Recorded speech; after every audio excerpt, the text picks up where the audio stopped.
Hi, today I'm going to make a dish where I had a big, a discussion over at the bar after work about Rengdan.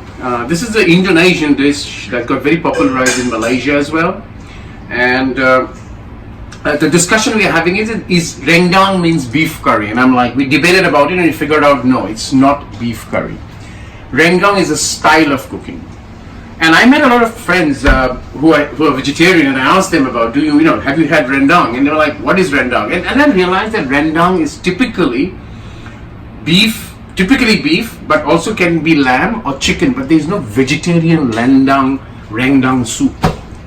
Sorry, curry or soup, doesn't matter how you can have it as a curry or you can have it as a soup. So today I'm going to make vegetable rendang soup. I know it's kind of really a twist as you can get of a twister. So let me show you what I'm making. Right, to make the rendang, I've got the specific condiments for rendang, which is garlic, shallots, 2 red chili, make it a little spicy, ginger, lime leaf, and lemongrass, and of course the red capsicum or the red chili.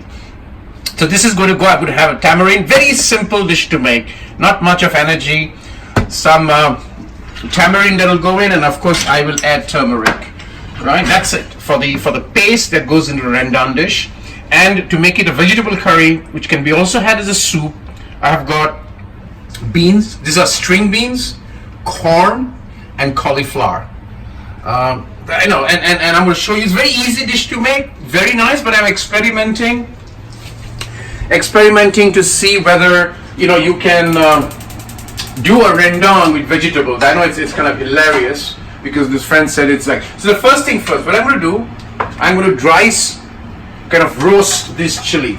From experience, what I found is if I do that, when I cook it, these capsicums have a little bit astringent flavor or a taste that goes away, right? So I'm going to do this, come back, easy to cook, and I'm going to put all of these together and do it in a grinder and come back and show the next steps.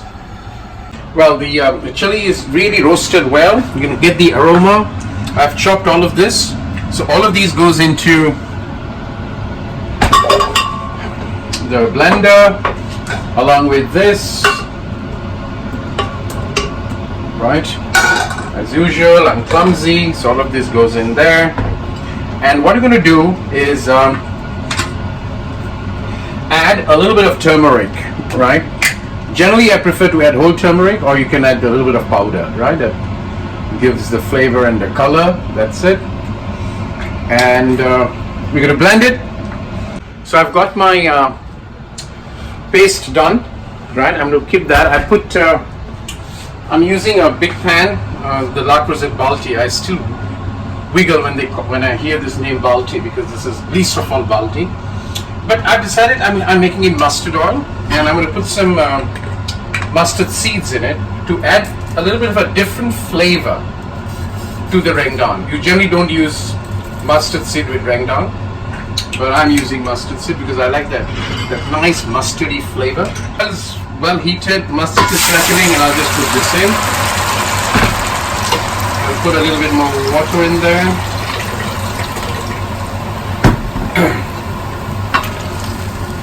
Right, it's, as I said, quick and easy dish. Add some salt. Salt to taste will come later. So I'm adding a bit of a salt. And I'm going to give it a stir. One ingredient that I did not mention that I'm going to add to this dish is the coconut milk. Right, so I didn't mention that. So I'm going to have the coconut bit. But first I'll let this come to a boil. Right. So I'm going to add a bit more water to this, right? Let it boil. When it comes to a boil is when I add the vegetables. Yeah, so I've added the tamarind sauce, I've added the vegetables, and that whole thing came to a boil. And of course I've added half of the milk. I didn't want to, take through the time. So once that broth comes to a boil, add 2 teaspoons of the teaspoon of the tamarind paste, half of this, salt to taste, and then we simmer it for about 20 minutes. So let me check if it is okay. Salt taste is perfect. Now my advice is sometimes you may not want to use mustard oil. You may want to use vegetable oil, because mustard oil has its own smell or its flavor. Some people may not like it. So it's all done, and at this stage I'm going to cover this and let it go for 10 minutes, and the dish is done. So that's kind of vegetable Rengdan. Now I debated Rengdan means beef red curry, but that's not necessarily true. So this is a vegetable Rengdan curry for all my friends who are vegetarian and would love to enjoy the dishes where it makes sense with meat, but you want with vegetables. So try this, excellent at home, easy to make, and enjoy the vegetarian food.